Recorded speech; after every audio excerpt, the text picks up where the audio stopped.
बोलो शंकर भगवान की जय।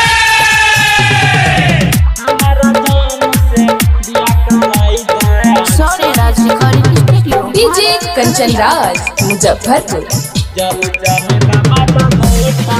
सुना हो बाबा सुना हो भोला,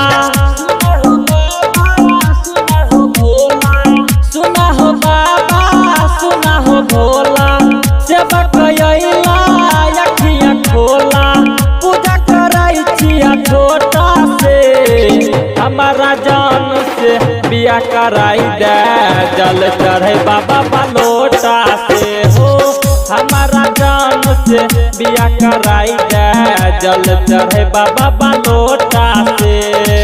सुना हो बाबा सुना हो भोला, दूरा कोयलिया अखिया खोला, पूजा कराई छिया छोटा से, हमारा जान से बिया कराई दे, जल चढ़े बाबा बलोटा से हो, हमारा जान से बिया कराई दे, जल चढ़े बाबा बलोटा से, हमारा जान से बिया कराई दे, जल चढ़े बाबा बलोटा से, हमारा जान से जल चढ़े बाबा बलोटा से। सिंगिंग बाय अच्छा रसीला। जल चढ़े बाबा बलोटा से।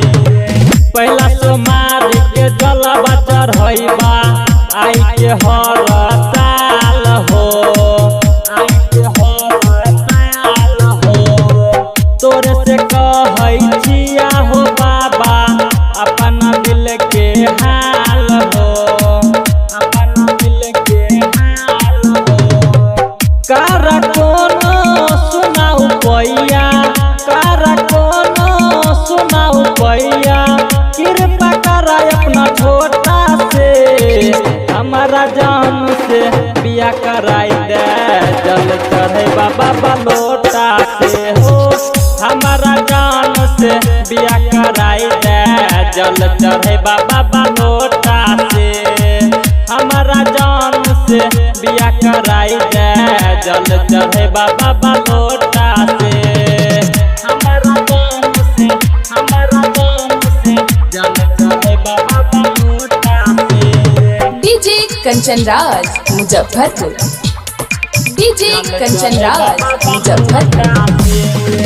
राइटर मन सुना हो बाबा, याद में वकरे रहै छा, याद में वकरे रहै छा, लखन रसीला तोरा हो बाबा, भजन गाय के कहै छा, भजन गाय के कहै छा, देवघर जाइले काबर मंगलिया, देवघर जाइले काबर मंगलिया, बाबा हमहू कोटा से, हमारा जान से बिया कराई दे, जल चढ़े बाबा बलोटा से हो, हमारा जान से बिया कराई दे, जल चढ़े बाबा बलोटा